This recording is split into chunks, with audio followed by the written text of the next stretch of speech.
በስመ አብ ወወልድ ወመንፈስ ቅዱስ በስመ አብ ወወልድ ወመንፈስ ቅዱስ አሐዱ አምላክ ሳይሆን እንደቀጥታ ያላማጠረ ሰው አለ መሰለኝ። በስመ አብ ብሏል እንጂ በስመ አብ ወወልድ ወመንፈስ ቅዱስ አሐዱ አምላክ አንድ ግን በባህሪው ሞት በመንግስቱ ሽረት የሌለበት ቅድመ ዓለም የነበረ ዓለምን የፈጠረ ዓለምን አሳልፎ የሚኖር በምሕረቱ በይቅርታው በሀብቱ ስቦ በረድኤት አቅርቦ ቅዱስ ሥጋው ከሚፈተትበት ክቡር ደሙ ከሚፈስበት ከቅዱስ ቦታው የሰበሰበን የአባቶቻችን አምላክ ቅዱስ እግዚአብሔር ስሙ የተመሰገነ ይሁን። እግዚአብሔርን የወለደችልን ሃይማኖታችን የተማርንባት እውነተኛይቱ የሃይማኖት መጽሐፍ ረሃባችን የከላችልን የሕይወት እንጀራችን መሶብ ጨለማችን የተወገደባት እውነተኛይቱ ምስራቅ የድካማችን ምርኩዝ የሃይማኖታችን በትር እናታችን ድንግል ማርያም ወላዲተ አምላክ ከእግዚአብሔር በታች ከፍጡር በላይ የእሷም ስም ክብር ምስጋና ይግባው። ከዕለቱ ንጉሳችን ከቅዱስ ገብርኤል ጀምሮ ቅዱሳን መላእክት፣ ቅዱሳን ነቢያት፣ ቅዱሳን ሐዋርያት፣ ሰማዕታት፣ ደናግል፣ መነኮሳት ሁላቸው እግዚአብሔር ያከበረላቸው ስማቸው ሁሉ የተመሰገነ ይሁን። ክቡር አባታችን መላከ ሰላም ቆሞስ አባ ዘርዓ ዳዊት ይህ ታላቅ ደብር አስተዳዳሪ፣ ክቡራን መዘምራን፣ የተከበራችሁ ሊቃውንተ ቤተ ክርስቲያን፣ ካህናት፣ ዲያቆናት፣ የእግዚአብሔር ቤተሰቦች ሁላችሁ አንድ አምላክ በሚሆን በአብ በወልድ በመንፈስ ቅዱስ ስም እንደምን ሰነበታችሁ? እንደምን ዋላችሁ? እንደምን አመሻችሁ? ኃጢአታችን ይቅር ብሎ በቸርነቱ እስከዚህ ሰዓት ስላደረሰን ለአምላካችን ክብር ምስጋና ይግባው። ልቡናችንን ሰብስቦ እንዲያስተምረን ቅዱስ ፈቃዱ ይሁንልን። እስመ ዘአህየወኒ ውእቱ ይቤለኒ ጾር በሚል ርዕስ እንማማራለን። ያዳነኝ ተሸከም ብሎኛል በሉ። እንደገና በሉ ሁላችሁ። ሶስተኛ በዚህ ርዕስ እንማማራለን። የዮሐንስ ወንጌል ምዕራፍ 5 ቁጥር 11 ላይ ዛሬ የተሰበካችሁት ወንጌል ነው። ተምረናል በየአድባራቱ በያረፈንበት። እኔ መጨረሻ ላይ ታሪኩ ስለተማርነው በሊቃውንቱ ስለተተረጎመልን መጨረሻ ላይ ያለችውን ሐሳብ በራሳችን ሕይወት እንድንማረው ፈልጌ ነው እንጂ የመጽሐፉ ታሪክ የማታውቁትና ሊተርክላችሁ ሊቃውንቱ ያልተረጎሙት ያላመሰጠሩት ሆኖ አይደለም። ሌላ ግን ከዚሁ ታሪክ የምንወስደው ክፍል ስላለ እሱን እንደምንማር ብዬ ነው። እግዚአብሔር ልቡናችንን ይክፈትልን። እንግዲህ ይህንን የተናገረው አንድ የታመመ ሰው ታሞ የዳነ ሰው ነው። ስም አለው፣ መጻጉዕ አይደለም ስሙ፣ ሌላ ስም አለው። ስሙ አልተጻፈልንም። ስሙ ስለማይጠቅመን የጻፉልን ተግባሩን ነው። በግብሩ መጻጉዕ ወይም በሽተኛው ተብሎ እናውቀዋለን ማለት ነው። እና ይሄ የተናገረው ይሄ ሰው ነው። እንግዲህ ሁላችሁ እንደምታውቁት በኢየሩሳሌም መጠመቂያ 5 ክፍል የነበራት መጠመቂያ ነበረች። ፈውስ የሚገኝባት ናት። ያ መጠመቂያ ምን ማለት እንደሆነ ትርጉሙ ክቡር ሊቀ ሊቃውንት የኔታ ዘሐዲስ ማለዳ ተርጉመው ስላስተማሯችሁ የጸበሉን ትርጉም እኔ መካም አላደርገው ማለት ነው። በዚህ አካባቢ አልሄድም። ስለዚህ ሰውየው ስለዚህ በዚያ 5 መኝታ ነበሯት። ሰዎቹም በሽተኞቹም 5 አይነት ናቸው። ተምራችሁታል? ሳይ እንኳን ተመስገን። ስለዚህ አርፈው ቁጭ በል ማለት እንኳን ተማራችሁ። ስለዚህ 5 ክፍል ነበሯት፣ 5 መኝታ። የመኝታ ክፍል ወይም የውሃው መመላለሻ 5 ነበር። በሽተኞቹ ስንት ናቸው? 5 ናቸው ማለት ነው። 5 በሽተኞች በዚያ አካባቢ ይተኙ ነበረ። ከዚያ ቀድሞ የገባ ይድን ነበረ። መልአኩ ውሃውን ያናውጠዋል። እዚያ ገብቶ የተጠመቀ ሰው ይድናል። ቅዳሜ ቀን ነበረ ሰው ምንድነው። ስለዚህ የሰውዬ ወረፋ አልደርሰው ብሎ ወይም ተሸክሞ የሚያገባው አጥቶ 38 ዓመት ተኝቶ ኖረ። ጌታችን መድኃኒታችን ኢየሱስ ክርስቶስ መጣና ሲያበቃ መዳን ትፈልጋለህ አለው። እሱም ሰው የሌለኝ ሆኖ ነው እንጂ እሱማ እፈልጋለሁ አለ። ጌታም የጠየቀበትን ምክንያት ታውቁታላችሁ። ስለምንድን ነው? እግዚአብሔር በግድ ስለማያድን ማለት ነው። በግድ ስለማያድን። አሁን አንዳንድ ጊዜ አንዳንድ ጥያቄ ተነስቶባቸው ያውቁ። ቆይ እግዚአብሔር ግን ይህን ያህል ስብከት ስበቡ ትርጓሜ ተርጉሙ፣ ወጣችሁ ውረዱ ምናምን ከሚል በአንድ መብረቅ አስደንግጦ ሁሉንም ሰው ክርስቲያን ሊያደርገው ምን ችግር አለ ብላችሁ አታውቁ? ይላል እኮ ብዙ ሰው ማለት ነው። አንድ ቀን ጠራርጎ አፉን ለጉሞ እዚህ ሁሉ ይሄን የሚጫጫዋውን በቤተ ክርስቲያን አካባቢ ከቦ የጣዖት እንዲያ ያለ ሰርቶ የሚጫጫዋውን ሁሉ ጉሮሮውን ዘብቶ ያመጣው ትላላችሁ አይደል? አንዳንድ ቀን እንላለን። ግን ምንድነው? እግዚአብሔር የውድ አምላክ ነው። ያ የሆነበት ምክንያት የሰው የተፈጠረበት ዓላማ ይፈርሳል። ሰው ማንን መስሎ ነው የተፈጠረ? እግዚአብሔርን። እግዚአብሔርን ከምንመስልበት መልክ አንዱ ደግሞ ምንድነው? ነፃ ፈቃድ ይባላል። ነፃ ፈቃድ እግዚአብሔር እኔን ጥቁር ለማድረጉ የሆነ ሰውን ቀይ ለማድረጉ የሚከራከረው ሰው አለ? የለም አይደል? ጨረቃን ቀዝቃዛ ለማድረጉ ፀሐይን ሙቅ ለማድረጉስ የሚከራከረው ሰው አለ? የለም አይደለም? ሰማይን ከላይ ለማድረጉ ውሃን ከታች ለማድረጉ የሚከራከረው ሰው አለ? ወተትን ነጭ ለማድረጉ ደምን ቀይ ለማድረጉስ የሚከራከረው ሰው አለ? የለም አይደል? አንዱ ሰውዬ እግረ ቁራጥ አድርጎ ስለማስወለዱ አንዱ ሰው አይነ ስውር አድርጎ ስለማስወለዱ የሚከራከረው ሰው አለ? አለ። እየተከራከራችሁ አይደል? ተከራከራላችሁ። አሁን አለ፣ ግን መኖር የለበትም ነበር። ለምሳሌ ብትጠሩት የማይሰማ ብትጠቅሱት የማያይ እግር እያለው የማይራመድ አፍ እያለው የማይናገር ልጅ ብትወልዱ ደስ ይላችኋል? ይሄው የሚለው የለም ብላችኋል፣ ግን አላችሁት ማለት ነው። እንደዚያ ያንን ጭምር መቀበል ነው። ስለዚህ በከመ ፈቀደ ይገብሩ በከመ ሀደየ ይፈጽም። ስለዚህ እንደወደደ ሁሉም ነገር ይሰራል፣ እንዳሰበ ይፈጽማል። አልቦ ዘይብሎ ምን ተገበርከ ዘንታ የሰምኮ ዘንታ አሰነይከ። ሃይማኖት የሚጀምረው ሁሉንም ነገር ትክክል ነው ብሎ ከመቀበል ነው። ሁሉንም ነገር ትክክል ነው ብሎ ከመቀበል፣ በተለይ ከእግዚአብሔር የሆነውን ማለት ከእግዚአብሔር የሆነው ትክክል ነው ብሎ መቀበል በጣም እውነተኛ አማኝ የሚባለው እሱ ነው። ከእግዚአብሔር የሆነው ነገር ሁሉ ትክክል ነው። ከስጋ ውጪ እንዴት ሊሆን ይችላል? አሁን ለምሳሌ አንድ ሰው አይን ያለው አይን የሌለው ጆሮ የሌለው አፍ የሌለው እግር የሌለው እጅ የሌለው ልጅ ወልዶ አይዞ ይሄ ልጅ ይጠቅማል ምን ነው ምን ሊለን ይችላል? እንዴ አብዳችኋል፣ መቼ ነው የሚጠቅመኝ ይላል። ድኖ ይጠቅማል። ይሄ አንዱ ነው። ግን ሳይድን ይጠቅማል ብንለውስ እንደው ድኖ ይጠቅማል ራሱ ሌላ የሚያከራክር ጉዳይ ነው። ገና እሱ እስከሚድን ልንል እንችላለን። ግን ሳይድን ይጠቅማል ብንባል እንደዚህ ያለ ሰው ተወልዶ ይሄ ሰው ባይድንም ይጠቅማል ብንባል ምንድን ነው የምትመልሱት? ማለት እውነት ይሄንን ግን መቀበል እንችላለን? አንችልም። ግን መቀበል አለ። እንደሱ ነው የምንቀበለው። ደግሞ አማራጭ ስለሌለን ሳይሆን እንደዚያ ማድረጋችን በትክክል የሚረባን ስለሆነ ነው። እንደዚያ ማድረጋችን በትክክል ስለሚረባን እውነት ስለሚጠቅመን ነው እንጂ እግዚአብሔርን ተከራክረን ማሸነፍ የማንችል አቅመ ደካሞች ከመሆናችን የተነሳ ምን ማድረግ ይቻላል? እሱ ያመጣውን ዝም ብሎ መቀበል ነው በሚል በተስፋ ቆራጮች ንግግርና እቅድና ሐሳብ መሰረት በእንደዚያ ተመርቶ የሚቀበል ሰው በእርግጠኝነት ከተቀበለው መከራ የተነሳም ሊያተርፍበት አይቻለውም። አንድ ሰው ሊያተርፍ የሚቻለው በእርግጠኝነት ይሄ ነገር የሚጠቅም ነው። ምን ነው የሚጠቅመው? ይሄ ሰው ለምሳሌ ምን ወይ ሊጠቅም ይችላል? ይሄን ሰው ማስታመም ራሱ ጥቅም ነው። ይሄን ሰው ተሸክሞ መኖር በራሱ ይሄ የእግዚአብሔር ጸጋ ነው ብሎ መኖር እግዚአብሔር በሰጠው ነገር ላይ እንከን የለበትም። ጸጋው እግዚአብሔር ውልድ እግዚአብሔር የሰጠው ጸጋ ልጆች እግዚአብሔር ስጦታ ናቸው። ስለዚህ በእግዚአብሔር ጸጋ ውስጥ ነውር ስለሌለበት በህሊናዬ የከፋ ቢመስለኝ እንኳን በእግዚአብሔር ግን ጠቃሚ ነው። መቼ ሲጠቅም ይታወቃል። ስለዚህ አንድን ነገር ነገሩ ሲስተካከል ይጠቅመኛል ብሎ ማሰብ ክርስቲያንነት አይደለም። ባይስተካከልም ነገሩ ይጠቅመኛል ብሎ ማሰብ እንዳለ ማለዳ አንድ ቤተክርስቲያን ላይ ስንማማርበት ነበር። ለምሳሌ አንድ ነገር ልንገራችሁ።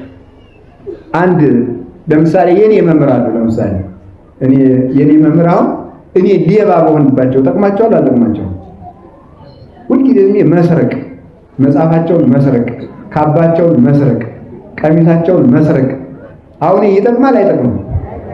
አይጠቅም ማለት እንዴት አወቃችሁ? ለኔ ነው የማይጠቅመኝ፣ ግን ለእሳቸው ይጠቅማል አይጠቅምም? አንድ ባይታዊ ነበርና ደቀ መዝሙር ዝም ብሎ ሁልጊዜ መስረቅ ነው ስራው። ለአባይ እችን ዳቦ ስጥልኝ ሲባል እሱ ተቀድሞ ይበላታል። እችን ስጥልኝ ሲባል እሱ በቃ እንደዚያ እያደረገና እግዚአብሔር በጣም ብዙ የብርሃን አክሊል ሰጣቸው ሲሞቱና ምንድነው ያላቸው እግዚአብሔር? ይህን ሁሉ አክሊል የሰጠው ያን ሌባ ደቀ መዝሙርን ታግሰ ስለኖርክ ነው ያላቸው። ከዚያ ምን አሉ? ሊያርፉ ሲሉ ደቀ መዝሙራቸውን ጠርተው እጆቹን ሳሙና እየሰረቁ ክብር ላሰጡኝ እጆች ክብር ይገባቸዋል። በጣም እኮ የሚያስደንቀው ነው። አንድ ሰው ተመልከቱ፣ ይሄ ነው ጥቅም አይገኝበት። እንደ ሰው ከተዘጋው ነገር ላይ እንደ እግዚአብሔር የተከፈተ ነገር ብሎ አለ ብሎ ለልብ ነው ብሎ ልብን በዚያ መሰረት ላይ ማቆምን ሃይማኖት የሚባለው ነው። እሱን መቀበል እምነት ተብሎ ይጠራል። እንዲህ ያለ ልቡና ያድነን። ስለዚህ ከእግዚአብሔር የሆነውን ነገር ሁሉ ለመቀበል ዝግጁ ናቸው አይደለም? ናችሁ? ለምሳሌ አሁን ትንሣኤ እየመጣ ነው። እሁድ በተክሊል አግብታችሁ ሰኞ ጧት የሚስቲቱ እግር ቢወልቅ ተቆምጦ ቢወልቅ ይህን ትቀበላላችሁ? አሁን ላፍማ ማን አለ? አሁን ሰውየው ተመልከቱ። በጣም ብዙ ደግ እኮ ነው። እውነቴን ነው። ቀላል ይመስላችኋል? አግብቶ የሰውየው እግር በቃ ከወገቡ በታች ወይም ትከሻው ውልቅልቅ ቢል በበነጋው ምንድነው ልትሉ የምትችሉት? በእውነት እንዲያውም በጣም ነው የምትናደዱት። ይሄ ሰውዬ ወይ ትናንትና በሆነ ነገር አስገጥሞ ነው ሲቀልድብኝ ነው አላት እንዳደረኩ በእውነት ማለት በርግጥ ያንን አተርፍበታለሁ ብሎ የሚቀበል ሰው አለ? አሁን እውነቴን ነው የምነግራችሁ። ለቤተ ክርስቲያን ሁልጊዜም እንደምናገረው 3 ማህፀን አላት። ሊቃውንት እንዳስተማሩ ትዳር፣ ምንኩስናና ክህነት ናቸው። 3ቱ ማህፀኖች ከደፈረሱ አገርም ቤተ ክርስቲያንም ትደፈርሳለች። እነዚህ 3ቱ ማህፀኖች ከደፈረሱ ትዳሩ ብልሽት ያለበት ምክንያት የሆነውን ነገር ሁሉ ባኮቴት መቀበል የለም። መከራ ሲመጣ መቀበል የለም። መከራውን ከመቀበል ይልቅ መከራው እንዲልቅ መጸለይን እንወዳለን። ሁልጊዜ ማለት ጸሎታችን ሁሉ እንደዚያ የወረት ጸሎቶች ናቸው። ስለዚህ ያንን አምኖ ከመቀበል ይጀምራል ክርስትና። የእግዚአብሔር የሆነውን ለመቀበል እንድንቀበል የልብ ጉልበት ያድለን። ስለዚህ ተመልከቱ፣ ለምንድነው ሰዎችን እግዚአብሔር የፈቀደውን ነገር ይሰራል? የሚፈቅደው ደግሞ በደንብ የምታስተውሉልኝ፣ የሚፈቅደው እግዚአብሔር የወደደውን ነገር ይሰራል ማለት መብቴ ነው እንደሚል ሰው እግዚአብሔር ስለቻለ ሁሉንም ነገር ያደርጋል ማለት አይደለም። እግዚአብሔር የቻለውን ሁሉ አይደለም የሚያደርገው፣ የሚያስፈልገውን ነው የሚያደርገው። የቻለውን ነገር ሁሉ ቢያደርግ እግዚአብሔር ሰው አንድ ቀን ማደር ይችላል? የቻለውን ሁሉ እግዚአብሔር ያደርጋል። አንዳንድ ጊዜ እንዲህ ነው፣ አንተ ሁሉን ቻይ ነህ፣ ለምንድን ነው ግን እንዲህ መከራ ሲደርስብን ዝም የምትል? ቤተክርስቲያን እንዲህ ስትሰቃይ፣ ክርስቲያኖች ሲታረዱ፣ እንደ ጉድፍ ሲቀጡ ለምን ዝም የምትለው? እግዚአብሔር የቻለውን ቆይ እግዚአብሔር በረዶን ሁሉ ማዘንም ይችላል። በረዶን ሁሉ አሁን እዚህ ላይ አምጥቶ ቀጥቅጦ እንዴ! እናንተ ሲጀመር እናንተ የምናውቀው በረዶ አይደለም። ቤት የሚያህል በረዶ እንዳለ ታውቃላችሁ? አንዱ ብቻ እኮ ነው። ይሄን ይወርድ ይሄን ሰው ጭጭ አድርገዋል። ያን ይችላል እግዚአብሔር ቢያዘንስ፣ የቻልከውን ሁሉ አድርግ አይባልም። እኛን ቢዘጋንስ? የዋሸን ሰው ምንድነው እነገሌን ማትፈርድባቸው ስለ እኛስ ደግሞ በዋሸንበት ጉሮሮአችን ዝግት ቢያደርገው እግዚአብሔር ስለቻለ። ለዚህ ነው ዲያቆኑ በእንተ ቅዱሳት ሲጸልይ ተመልከቱ ከመይዝኑ ዝናማት በሀበ ይፈቀድ መካን። እግዚአብሔር ዝናሙን በሚሻበት ቦታ ያዘን ዘንድ ስለ ዝናም እንማልዳለን ይላል። በሚሻበት ቦታ ዝናም ማዘነብ ስለቻለ እግዚአብሔር ዝም ብሎ በማያስፈልገው ቦታ እንዲያዘን አያዘንም። እግዚአብሔር በሚያስፈልግበት ቦታ እግዚአብሔር የመሬት 7 ያለው እኛን ሲጀመር እግዚአብሔር የፈጠረው 20 ዓለም ነው። ከ20ው ዓለም ተመልከቱ፣ ከ20ው ዓለም ውስጥ እኛ የምንሆንባት ምድር አንዲቱ ናት። ወይም በእናንተ ቋንቋ 1/20 የሚባለው ማለት ነው። አንድ ክፍል ናት መሬት፣ አንድ ክፍል ናት። 7ቱ ሀገሮች የምንላቸው አንድ ክፍል ነው። ከአንዱ ክፍል ውስጥ አንዱ ርስት የበረዶ ርስት ነው። በረዶ ሀገር አለ። አጥሎ እግዚአብሔር ውሃውን ለሰው ልጅ አዝንሞ በረዶን የሚያሰፍርበት ቦታ አለ። እንዲያ ባይሆን ኖሮ ፍጥረት ውሎ ማደር ባልተቻለው ነበረ። ስለዚህ እግዚአብሔር እንደወደደ ይሰራል ማለት የማያስፈልገውን ነገር ስለሚቻለው ይሰራል ማለት ሳይሆን የሚያስፈልገውን ነገር ይሰራል። ደግሞ የጠላውን ነገርም ያደርጋል። አልቦ ዘይብሎ ምንተ ገበርከ ዘንተ አይሰምከ ወዘንተ አሰነይከ፣ ይሄኛውን እንደው እዚህ ላይ ተሳስተሃል፣ እዚህ ላይ ደግሞ አሳምረዋል ብሎ ስለ እግዚአብሔር የሚተች የለም። አሁንም ደግሞ ልንገራችሁ፣ እግዚአብሔርን እንደዚህ የማንልበት ምክንያት ለምንድን ነው ካላችሁኝ፣ በእርግጥ ትክክል ስለሆነ ነው እንጂ እግዚአብሔርን መተቸት ስለሚያስቀጣ አይደለም። በደንብ አድርጋችሁ እንድታስተውሉ ይፈልጋል። እግዚአብሔርን ፈርተን ተንቀጥቅጠን አይ እንዲህ ብንለውማ የባሰ ያጠፋናል ብለን ነገር ግን ነገሩ ልክ እንዳልሆነ ተገንዝበን እንደዚህ ባላደረገ ብለን ነገር ግን ስለምንፈራው የምንተወው ሳይሆን በእውነት እስመ ርቱዓት ፍናዊሁ ለእግዚአብሔር፣ የእግዚአብሔር መንገዶቹ ቅኖች ናቸው፣ ነውር የለባቸውም። ጥመት በእግዚአብሔር ርስት ዕድል ፈንታ ጽዋ ተርታ የለውም። እግዚአብሔር ባህሪው ቅን ነው። ወይም ደግሞ ምን ማለት ነው? ይሄም ሲጀምር ደካማ ቋንቋ ነው። እግዚአብሔርን በቋንቋ ገልጦት የሚያውቅ ፍጡር የለም ይላል ቅዱስ ዮሐንስ አፈወርቅ። እግዚአብሔርን በምን ገልጦት የሚያውቅ የለም? በቋንቋ ስላችሁ በአማርኛ፣ በእንግሊዝኛ፣ በኦሮሞኛ በምናምን የሚባል ጉድ አይደለም። ወይም በትግርኛ በወላይትኛ ማለት አይደለም። በቋንቋ ማለት የትኛውን ቋንቋ ለእግዚአብሔር በቂ አይደለም። አላችሁ የላችሁም? እግዚአብሔር ሀብታም ነው ብሎ አሁን እግዚአብሔር ሀብታም ብቻ ነው ይሁ ማለት ብሎ ማምላክ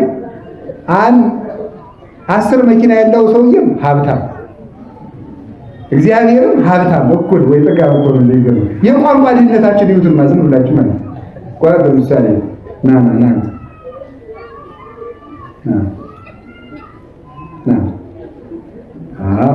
ይሄ ምንድን ነው የሚባለው? ልጅ በሉ ዙሮ ወደዚያ ማነው ስሙ? ንጉስ።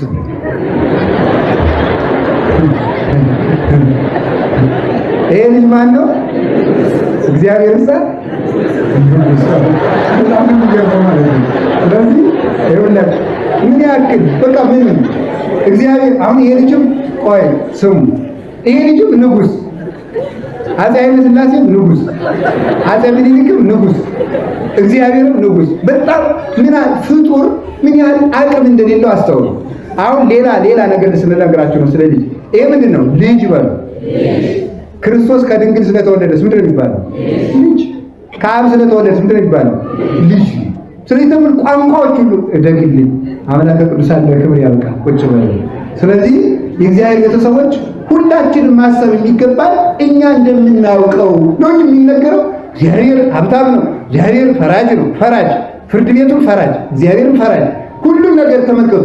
የሰው አቅም እንኳንስ ይገርማል። ቅዱስ ዮሐንስ አፈወርቅ የሚለው እንኳን እግዚአብሔርን መልአክን በትክክል ገልጦ የሚያውቅ ቋንቋ የለም። እንኳን መልአክን የሰውን ነፍስ እንደ ስሟ መጠን ጠርቷት አይታወቅም። አንድ ሰው እንኳን የእግዚአብሔርን ሙሉ ስም ያንድን መልአክ እንኳን ያንድን መልአክ የአንዲትን ነፍስ ሙሉ ስሟን ውሳጣዊ ተግባሯን እና ውሳጣዊ ባህሪዋን በሚያስተካክል አቅም ገልጧትም አውቋትም የሚያውቅ ሰው ፈጽሞ በምድር ላይ የለም፣ በሰማይ የማይገኝም ይላል።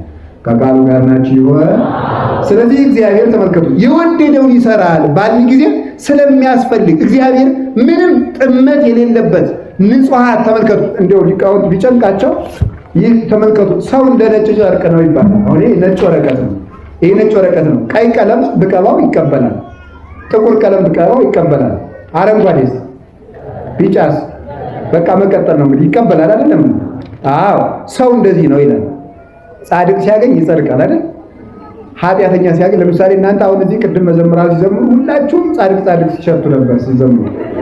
ደግሞ ወጣችሁ ትዘፍናላችሁ አይደል? መነኩሴ ስታዩ መመንኮስ ያምራቸዋል፣ ሰርግ ስታዩ ማግባት ያምራቸዋል። እንደሱ ሰው እንደ ነጭ ጨርቅ ነው ያለ ያቀረቡለትን ሁሉ ይቀበላል። ስለዚህ ሰው እንደዚያ ነው። እግዚአብሔር ግን ባህሪው እስመን ተመልከቱ እስመ ንጹሐ ጠባያቲው ለእግዚአብሔር እግዚአብሔር ባህሪው ንጹህ ነው።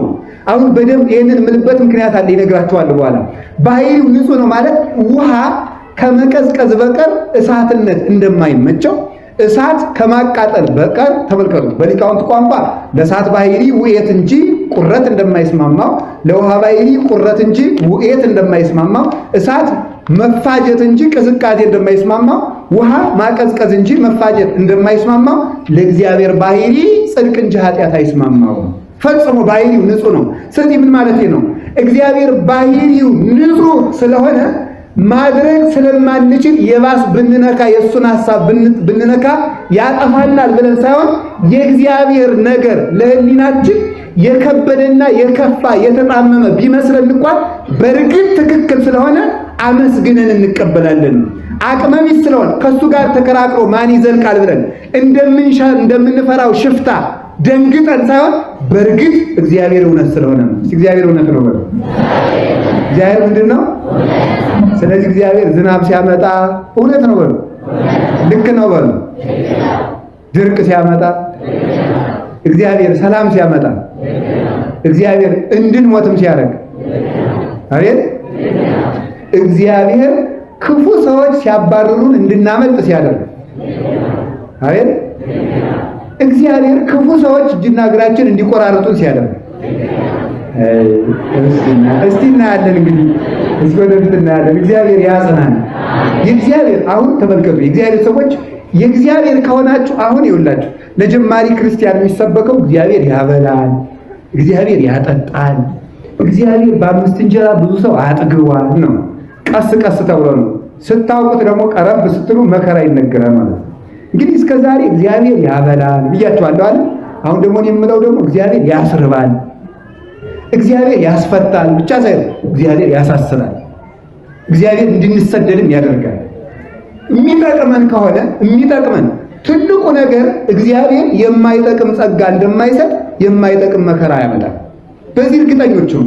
እግዚአብሔር የማናተርፍበትን ችግር አምጥቶ ማያውቅ እሱ ብቻ አይደለም። ከመከራው ስለምናተርፍ ብቻ ሳይሆን መከራውን የሚያመጣው ስለ መከራ ነው የምንማማረው። ወደ ትምህርቱ ስንገባ ማለት ነው እንመጣበታለን። ከመከራው ስለምናተርፍበት ብቻ ሳይሆን እሱ ብቻ አይደለም፣ መከራው ደግሞ በልካችን የሚመጣ ነው። በልካችን የሚመጣ ብቻ ሳይሆን መከራውን የምናመልጥበት በርም እንደተከፈተ ነው። ስለተከፈተ ብቻ ሳይሆን ከመከራው ማምለጥ ባንችል ደግሞ የመከራው መሸከሚያ ጉልበትም የተሰጠ ነው። እንዲህ አድርጎ እግዚአብሔር መከራን ያመጣል።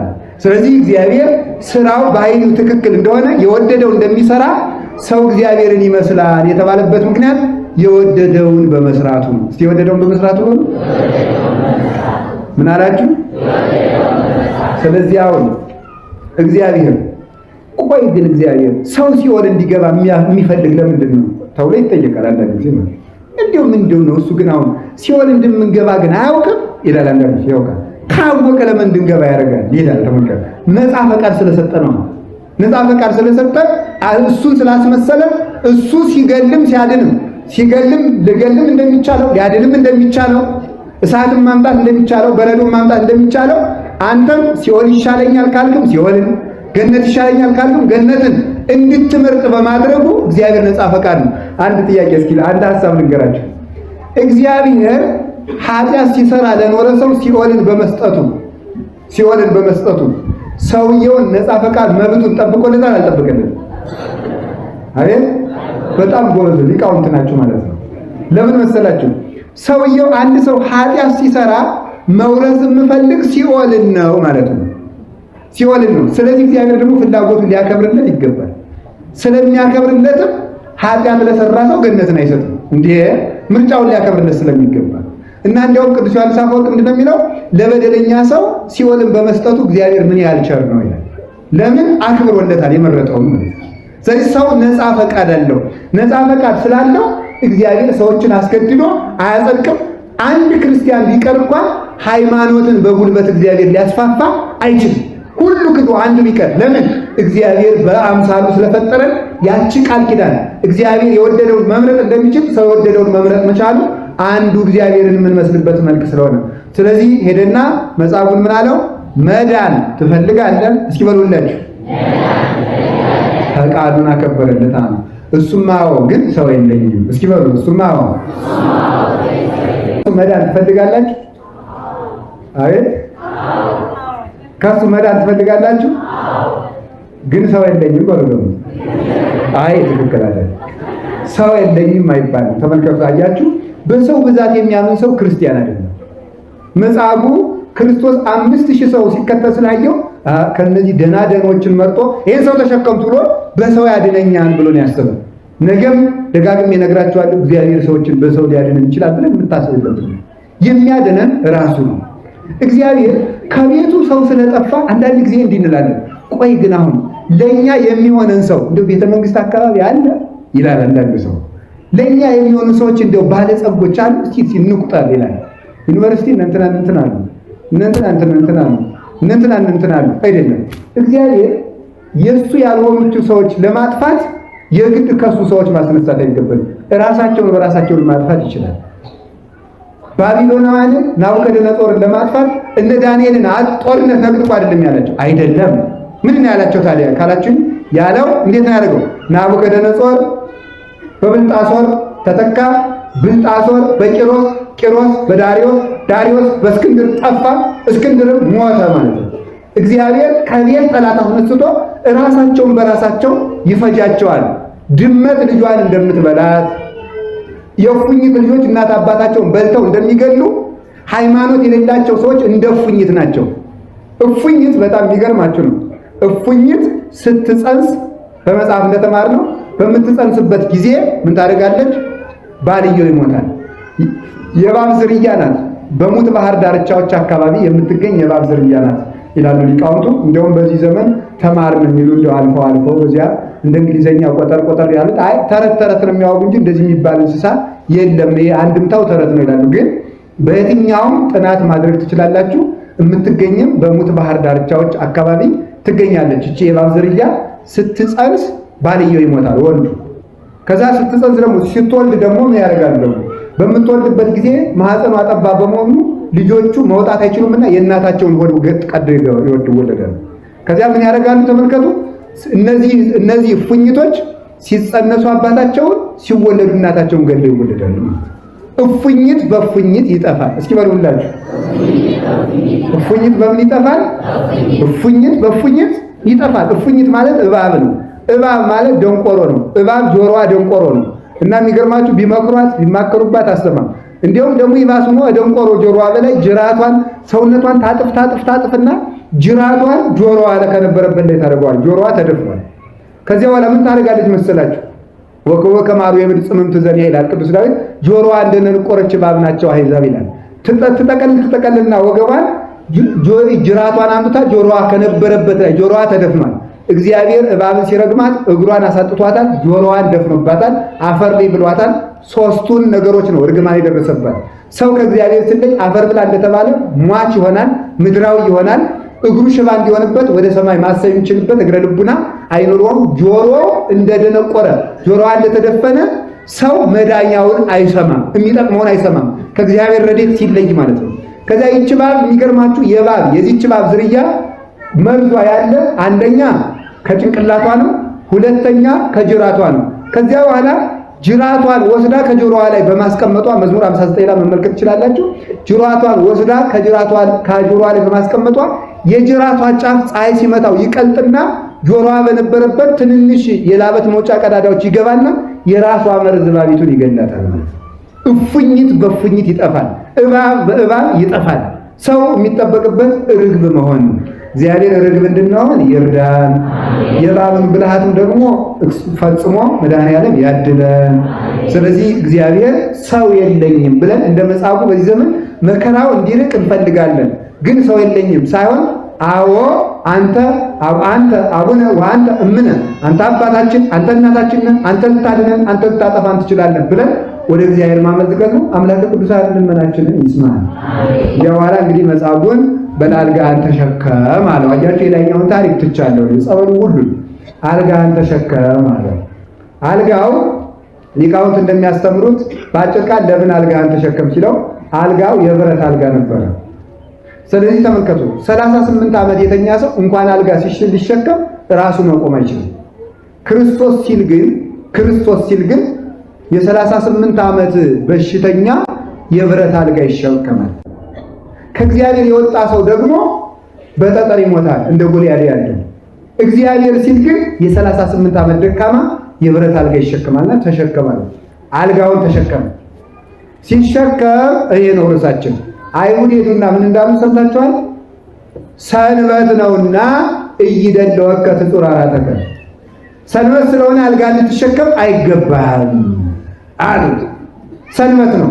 በሰንበቱ እንዴት ጌታ እንዳላቸው እለታጽፈ ትነጥፉ ወገመለ ትውጡ፣ መርፌ ትውጣላችሁ፣ ማረሻ ትውጣላችሁ፣ መርፌ ትተፋላችሁ እንዳለ ከሰው ክብር ይልቅ ለስርዓት የሚጠነቀቁ ሰዎች ነበሩና ከዚህ የተነሳ ምን አላቸው? ምን አለ? ሰንበት ነው አለ ጌታ። እንዲህ ብሎ ነበር ከዕለታት አንድ ቀን አይ እንዴት በሰንበት ሽባውን ትፈውሳለህ ሲሉት፣ አይ ከእናንተ መካከል በጉ ገደል የሚገባበት በጋቸውን የሚፈልግ የለም አለ። እስኪ አንድ ጊዜ ከበግ ሰው ይበልጣል የምትሉ አውጡ። ከበግ ሰው ይበልጣል ወበዛ አውጡ እንጂ ከበግ ማን ይበልጣል? ከበግ ማን ይበልጣል? እሺ 1000 ብር ከሚገዛ በግና ከሰው ማን ይበልጣል? እስቲ ሁላችሁ አንድ ጊዜ ከበግ ሰው ይበልጣል በሉ። እንደገና ከበግ ሰው ይበልጣል። ዛሬ በዚህ ዘመን ግን ከሰው በግ በልጧል። ያ ማለት ምን ማለት ነው? ሁልጊዜ አሁን ኢትዮጵያ ውስጥ ሰው የሚገዳደልበት ምክንያት ምንድነው? ከሰው ይልቅ ለሰው የተፈጠረ ነገር ቅድሚያ ስለተሰጠው ነው። መሬት፣ ጥቅም፣ ሹመት፣ ገንዘብ እነዚህ ከሰው ያነሱ ነገሮች ናቸው። እግዚአብሔር ሰው ከሰጠን እነዚያን መስጠት አይከብደውም። ከባዱ ነገር ሰው መፈጠሩ ነው። ሰው እግዚአብሔር መልክ ነው። ሌላው ጥርቅም ነው። ከባዱ ነገር የእግዚአብሔርን መልክ ማግኘት ነው። ሰው የሰጠ እግዚአብሔር ለሰው የሚያስፈልግን አይነሳም ነበር። እንዲያውም አይዟችሁ ዝናቡን አትፍሩ ተመጣም ያው እንግዲህ መቀበል ነው እና አንድ ሁላችሁም በታሪክ ተምራችሁታል። የሱፍ ልብስ የተጀመረበት ሀገር ወዴት ነው? በታሪክ የተማራችሁ ነው። በሁለቱም ወገን ድንግል ናቸው በዚያም በዚህ ማለት ነው። እሺ ማናት? እንግሊዝ ነው መሰል አይደለም የምትባለው ሀገር ይመስለኛል። እና እዚያ የበጎች ጠጉር በነገራችን ላይ አሁንም ሰው የሚለብሰው ሱፍ አይደለም። ሱፍ አሰፋው የሚለው ውሸቱን ነው። ሱፍ ከበግ ጠጉር ነው የሚሰፋ እንጂ ሱፍ አይደለም ማለት ነው። እና ሱፍ ከጃንሆይ ወዲህ ያለ አይመስለኝም አልነበረ የለም። ዛሬ ሱፍ የለም። እና ዝም ብላችሁ ስም አውጥታችሁለት የሆነ ካባ ያሰፋው ካባ ታሰፉና ሱፍ ትልታላችሁ እንጂ ሱፍ አይደለም። ሱፍ ከበግ ጠጉር ነው የሚሰራና እሱ ሲሰራ ከሱፍ እግርም ይሰራል። በርግጥ እሱ የለም አሁን። እና እሱ ከበግ ጠጉር ሲሰራ ሀብታሞች በግ ለማርባት ብለው የድሆችን ገንዘብ በከፍተኛ ገንዘብ እየገዙ ድሆችን ገደል ይከቷቸው ነበር፣ ያሰድዷቸው ነበር። ከዚያ አንድ ፈላስፋ ምን ብሎ ተናገረ ነው የሚባለው? ታውቁታላችሁ አይደለም? ድሮ ሰዎች በግ ይበሉ ነበር፣ ዛሬ በጎች ሰዎችን በሏቸው ብሎ ተናገረ። ድሮ ሰዎች በግ ይበሉ ነበር፣ ዛሬ በጎች ሰዎችን በሏቸው። ለምን? በጎች የበጎችን ልብስ ለማሰራት ፀጉራቸው ለማግኘት በግ መርባት አለበት። ለበጎች ማርቢያ ግጦሽ ተብሎ ሰው ይገደል ስለነበር ነው። ይኸው ዛሬ በቁራሽ መሬት ሰው እየታረደ በሰው ደም ሰው እጁን ታጥቦ ይበላል። ሰው መብለጡ ቀረ። ስለዚህ ሰው አይበልጥም አለ። ሰው የሰንበት ስራ መሆን ያለበት ሰው ነው። አንድ ሰው እሑድና ቅዳሜ ሊሰራ የሚገባው ምንድነው ካላችሁ፣ ሰው ኧረ በሉ ሰው በሉ። ምን መስራት አለበት? ሰው ነው። የታመመ ሰው ሆስፒታል ማለት እሑድ ማድረግ የሚገባል ሰው። ነዳያንን ሰብስቦ ልብሳቸው ያጡትን ሰጥቶ፣ የተራቡትን መመገብ፣ የታሰሩትን መጠየቅ፣ መማር፣ ሰውነት የሚሰራበት ቀን ነው እሑድ እንጂ በግ የሚፈለግበት እቁብ አለብኝ እንዲህ አለብኝ ያላው። በእውነት ሌሎችም እንዲያውም አሁን አንዳንድ መስሪያ ቤቶችም ቤተክርስቲያንን መበቀል ስለፈለጉ ይመስላል አብዛኛውን ስብሰባ እሑድ ያደርጉታል። ቤተክርስቲያን መበቀል ሰፈል ሰው እሑድ የሚሰራበት ቀን ነው። የሰንበት ስራ ሰው ነው። ስለዚህ ጌታችን ቅዳሜ ሁልጊዜ የሰንበት ሰው ይሰራ ነበር። ዋናው ስራ ሰው ስለሆነ አሁን ሰው መስራት ስለቀረ ሰውን ስላልሰራው ሰው ትተን መሬት እየሰራን ስለሆነ መሬቱ ሰዎችን አላኖር ብሎ ሰዎች እየተቀበሩበት ይገኛሉ ማለት ሰው ስላልሰራን ነው። መስራት ላይ ያተኮርነው ህንፃ ወዘተርፈ ነው እንጂ ሰው መስራት ቀረ። ክርስቶስ ሰው የሆነው ሰው ለመስራት ነው። ሰው የሆነው ሰው ለመስራት ነው። በቤተ ክርስቲያን ብትሄዱ፣ በትልልቅ ቦታዎች ብትሄዱ፣ በትልልቅ አድባራት ብትሄዱ፣ በትልልቅ ገዳማት ብትሄዱ አሁን ዘመኑ ተለውጦ ሰው መስራት ሳይሆን ህንፃ መስራት ነው ነገሩ ማለት። የሚቀድመው ግን ሰው ነው። ስለዚህ ጌታችን ኢየሱስ ክርስቶስ ምን አደረገው? በሰንበት ፈውሶት ነበርና በሰንበት አልጋን አትሸከም አልጋህን ጣል ሲሉት መልስ ያዳነኝ ተሸከም ብሎኛል በሉ ሲሉላችሁ ማለት ነው። ያዳነኝ ምን በሉ ብሎኛል አለ? ተሸከም ብሎኛል። ያዳነው ማን ነው? አቤት እግዚአብሔር። ስለዚህ ያ እግዚአብሔር ተሸከም ብሎታል። ሰዎች ጣል ሲሉት ያዳነ ተሸከም ብሎኛል። ስለዚህ የዳነ ሰው የሚሸከመው ነገር አለ። ትምህርታችን የሚያጠነጥነው እዚህ ላይ ነው። እችን ነው የምንጨርሳው። የዳነ ሰው የሚሸከመው ነገር አለ። ምንጊዜም ሰው የእግዚአብሔርን ሸክም ሲሸከም ጣል የሚሉ ሰዎች እንዳሉ ማወቅ ይጠበቅብናል። መጽሐፉ ባይጸናበትም ጽናት ጎሎት ነው እንጂ የተናገረው መልስ ትክክል ነበረ። ስለዚህ ተመልከቱ፣ በእግዚአብሔር የዳነ ሰው የእግዚአብሔርን ሸክም ይሸከማል። እስኪ በሉላችሁ፣ በእግዚአብሔር የዳነ ሰው በሉ፣ በእግዚአብሔር የዳነ ሰው በሉ ምን ይሸከማል? የእግዚአብሔርን ይሸከማል። ለምን? በእግዚአብሔር የዳነ ሰው የእግዚአብሔርን ሸክም የሚሸከመው ከዲያብሎስ ሸክም ስለወጣ የእግዚአብሔርን ሸክም ይሸከማል። ከተጨማሪ የእግዚአብሔር ሸክም ለመዳን የእግዚአብሔርን ሸክም ይሸከማል። ያ የብረት አልጋ የእግዚአብሔር ጽና ተአምራት፣ ጽና ኃይልና ከእግዚአብሔር የሚመጡ ጽኑ መከራዎችን የሚያስተረጉም ነው ብሎ አባቶቻችን ያስተምራሉ። ስለዚህ ጌታችን ኢየሱስ ክርስቶስ መጻጉዕን ካዳነ በኋላ አልጋህን ተሸከም ያለው መጻጉዕ የሚወክለው አዳምንና ጠቅላላ ክርስቲያኖችን ነው። መጀመሪያ ከበሽታው አዳነው ማለት ከ5500 ዘመን መከራችን ተሰቅሎ ሙቶ ተቀብሮ ተገርፎ ቆስሎ አዳነን። ከዚያ በኋላስ ማለት ምን አደረገ? አልጋህን ተሸከም ያለን ማለት ነው። ከዚያ በኋላ እሱ መርገማችን ካጠፋ በኋላ ጌታችን ኢየሱስ ክርስቶስ እንድንሸከማቸው የሰጠን ሸክሞች አሉ። ስለዚህ ተመልከቱ፣ ክርስትና የሚለካው የእግዚአብሔርን ሸክም ጸንቶ ተሸክሞ በመዝለቅና እሱን ደግሞ ፈጥኖ በመጣል ነው። የሰዎች ብዙ ሰዎች ይጀምራሉ፣ ይጥሉታል፣ ይጀምራሉ፣ ይጥሉታል፣ ይጀምራሉ፣ ይጥሉታል። ተመልከቱ፣ ምን ጊዜም እንደተሸከመ ጥያቄ ጀመረ። አሁን ተመልከቱ፣ አንዳንድ ጊዜ ጸሎት ትጀምራላችሁ። እንዲያውም ብዙ ጊዜ ባለፈው እዚህ ብቻ አስተምራለሁ። የቄስ ተማሪ ብዙ ጊዜ ይችን ይናገራታል። ጸሎት ይጀምርና መልካ ኢየሱስ ዳዊት ይደጋግምና ኋላ ሌሊት ባህር ሲከተው እሳት ሲጥለው አንዲቱ ጋር ሲያጋባው አንቱ ጌቱ ጋር ሲያፋታው ያለው ኋላ የባስ ጸሎት ተነካክቼ ጀምሬ ነው እንዴ ሲያነሳ አርፌ ልቀመጥ። ነገሩ ምንድነው? ሸክሙን ጣል፣ ሸክሙን ጣል። ምን ጊዜም ተመልከቱ፣ ላልተሸከመ ሰው ክርክር አይጀመርለትም። ምን ጊዜም የእግዚአብሔርን ሸክም ስንሸከም የሚያስጥሉ ሰዎች እንደሚነሱ ማወቅ አለብን። ሁልጊዜ ማስተዋል የሚገባችሁ እሱ ነው። እነሱን ሸክሞች ነው የምነግራችሁ። የእግዚአብሔርን ሸክም ስንሸከም በሉ ጣሉ የሚሉ ሰዎች ይነሳሉ። እኛ የእግዚአብሔርን ለመሸከም ስንነሳ የዲያብሎስ ሰዎች ደግሞ የእግዚአብሔርን ጣሉ ብለው ይነሳሉ። ስለዚህ ልዩነታችን የእግዚአብሔር የሆኑ ሰዎች የእግዚአብሔር ካልሆኑት የምንለየው የእግዚአብሔር የሆነውን ነገር ባለመጣላችን ነው። የሚያስጥል ስለሌለ ሳይሆን ጸንተን በመሸከማችን ነው የክርስቶስ መሆናችን የሚለካው። እኛ ግን የምንፈልገው አንደኛ ሸክም እንዳንሸከም፣ ከተቻለ ደግሞ ጣሉ የሚሉ ሰዎች እንዳይኖሩብን፣ ሸክሙን ጣሉ የሚሉ ሰዎች እንዳይኖሩብን፣ እንዳንነካካ፣ ድነን እንድንቀር፣ ዝም ብለን እንድንቀር እንፈልጋለን። ነገር ግን የእግዚአብሔር እሆናለሁ የእግዚአብሔርን እሸከማለሁ ላለ ሰው ጣል የሚሉ የዲያብሎስ ሰራዊት ይነሳሉ። ማወቅ የሚጠበቅበት እሱ ነው። ሸክማችን ተሸክመን እንድንዘልቅ አምላክ ቅዱሳን ይርዳል። የሰጠንን ሸክም ጥቂት ልንገራቸው። የመጀመሪያው እንድንሸከም ያዘዘን ስሙን ነው። እስኪ ስሙን በሉ። ምን አላችሁ?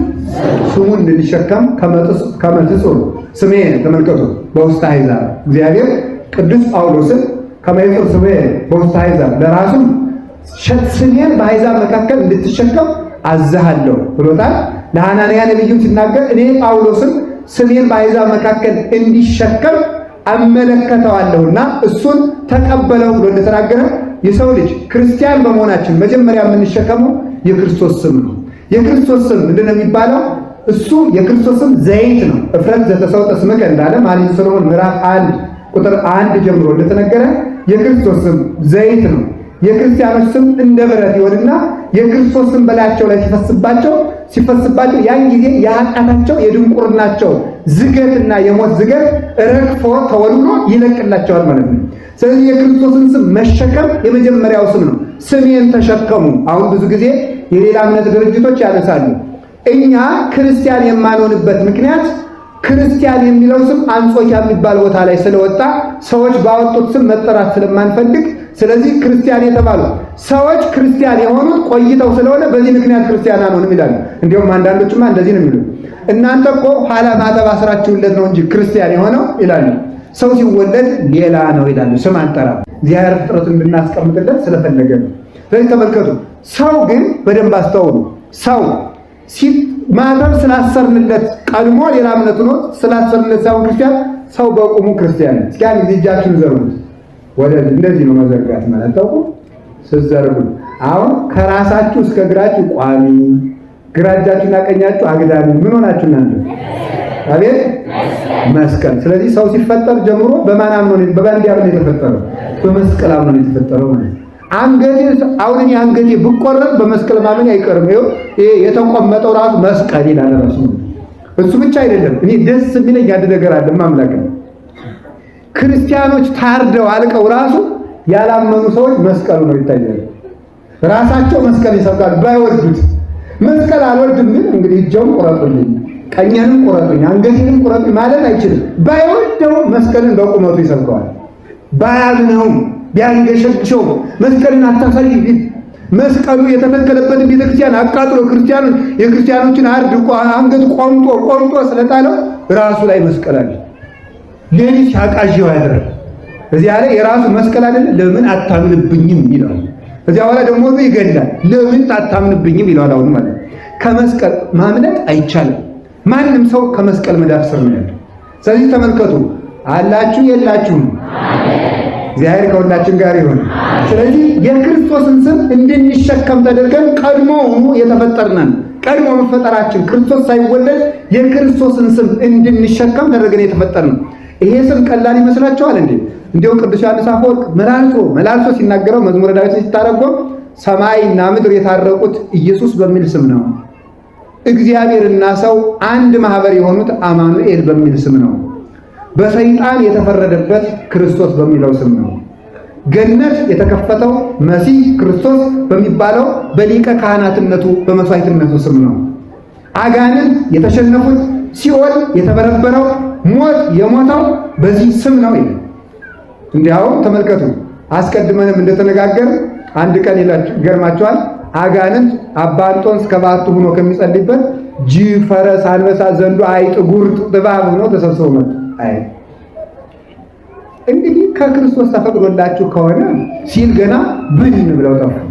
ማለት ከክርስቶስ ተፈቅዶላችሁ ከሆነ አጥፉኝ ነው ማለት የፈለገው መጀመሪያ ማለት ግን ስሙን ሲጠራበት ብን ብሎ ይጠፋል።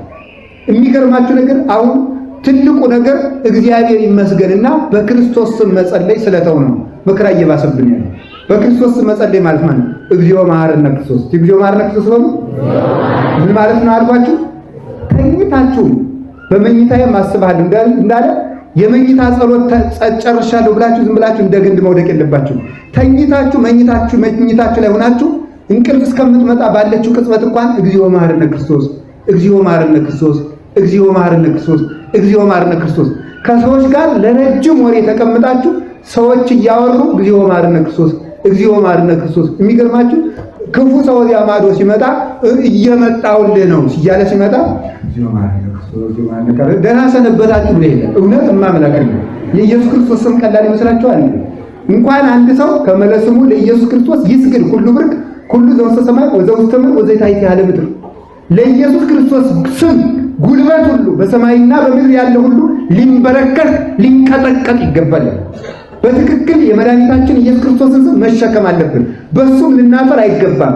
ስሙን ተደጋግሞ በመጥራት አቤቱ ብለን መሐረነ ክርስቶስ ብለን መምጣት እንደ ንጹህ መገበሪያ ለክርስቶስ ንጹህ መስዋዕት በመሆንና ለክርስቶስ ፈቃድን በመቁረጥ ስሙን ደጋግሞ በመጣት ማረኝ ጌታዬ ኢየሱስ ክርስቶስ። እንዲያውም የጸሎት የመጨረሻው ጸሎት የሚባለው ከስትንፋስ ጋር መጸለይ ነው። እስቲ ከስትንፋስ ጋር መጸለይ ነው። አንድ ጊዜ ተንፈሱሽ መተንፈስ ይውላችሁ አየር ታስገባላችሁ አይደል? ወደ ውጭ ወጣ። በደንብ ስሙ። አንድ ባይታዊ ይሄንን የጸሎት ቀመር ለማወቅ በጣም ብዙ ዓመት ጥሬ እየቆረጠ መለፍቶበታል።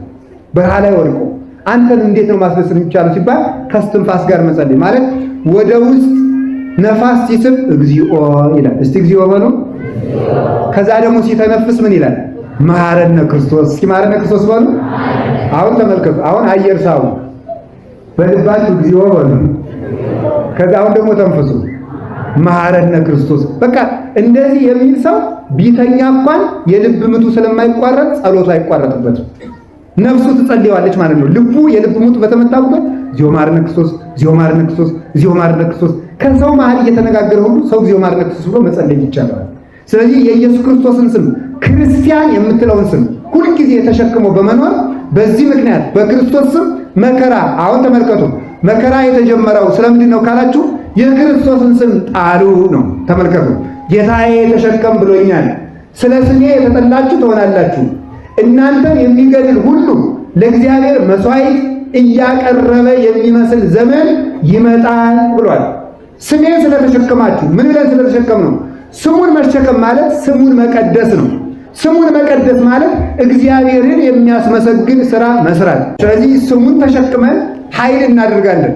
በሚገርማችሁ በቅዱሳን በሰማዕታቱ ዘመን በዲዮቅልጥያኖስ ጊዜ ወደ ሰማዕታቱ ድንጋይ በሚወረወርበት ጊዜ እግዚኦ መሐረነ ክርስቶስ ሲሉ ወደ ሰማዕታቱ የተወረወረው ድንጋይ ተመልሶ ድንጋይ የሚወረውሩ ወታደሮችን እየመታ ይጥላቸው ነበር። የጌታችን የመድኃኒታችን የኢየሱስ ክርስቶስ ስም የጌታችን የመድኃኒታችን የኢየሱስ ክርስቶስን ስም ይዘው መርዝ ተበልቶ ሲሰጣቸው እነ ቅዱስ ጊዮርጊስ መርዝ በጥባጩ እስከሚመለስ ድረስ ኃይልን ያደርጉ ነበር። እጁን እግሩን አስረው መርዝ ቢግቱት ለቅዱስ ጊዮርጊስ በአንገቱ አማትቦ ሲጠጣው ፊቱ ከፀሐይ 7 እጅ በማብራቱ ምክንያት መርዝ በጥብጦ የሰጠው ጠንቋይ ራሱ በኢየሱስ ክርስቶስ ስም አመነ። የጌታችን ኢየሱስ ክርስቶስን ስም ውኆች ይፈሩታል፣ ተራሮች ይፈሩታል፣ አጋንንት ይፈሩታል። የማይፈራው መርዝ ይፈራዋል፣ መሳሪያ ይፈራዋል። ወደ አቡነ ተክለ ሃይማኖት ሰይፍ ቢወረወርባቸው በጌታዬ በኢየሱስ ክርስቶስ ስም ብለው ሲያማትቡ ያቺ ሰይፉን ሊወረውረው ከነበረው ንጉሥ ተጠምጥማ ንጉሡን እጅግ ብዙ ዓመት አሰቃይታው እጁን እያሰቃየች እየሰነጠቀች አሰቃይታው በኋላ ራሳቸው አቡነ ተክለ ሃይማኖት እስኪፈውሱት ድረስ በመከራ ሲሰቃይ ይኖራል። ስለዚህ ተመልከቱ፣ ወርዋሪዎች የሚወረውሩት ድንጋይ ወደ እነሱ እንዲመለስ የሚያደርግ የጌታችን የመድኃኒታችን የኢየሱስ ክርስቶስ ነው። ምንም አይነት መከራ ሲከሰት እግዚኦ መሐረነ ክርስቶስ በላይዘለ እግዚኦ መሐረነ ክርስቶስ፣ እግዚኦ መሐረነ ክርስቶስ። ምንም እባብ ቢመጣባችሁ፣ ዘንዶ ቢመጣባችሁ፣ ውሃ ቢሞላባችሁ፣ መርዝ ተመጥቶ ቢሰጣችሁ፣ ሰይፍ የያዘ ሰው ቢመጣም እግዚኦ መሐረነ ክርስቶስ በሉ። እግዚኦ መሐረነ ክርስቶስ በሉ። ስሙን ተሸክሞ መሞት። አሁን ለምንድን ነው መከራ የመጣብን? ቤተ ክርስቲያን እንድትሰደድና ክርስቲያን ውሎ እንዳያድር ከባለስልጣን እስከ ባለጸጋ ተመክሮ መከራ የጸናብን ስለምንድን ነው? ተባብሮ በዓለም ያለ ሰው ሁሉ ተማክሮ ክርስቲያንን ለማጥፋት የፈለገው ለምንድን ነው ሲባል የክርስቶስን ስም ጣሉ። መልሱ እናንተ።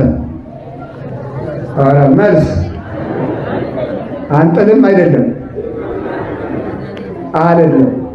እርሳችን ምንድን ነው?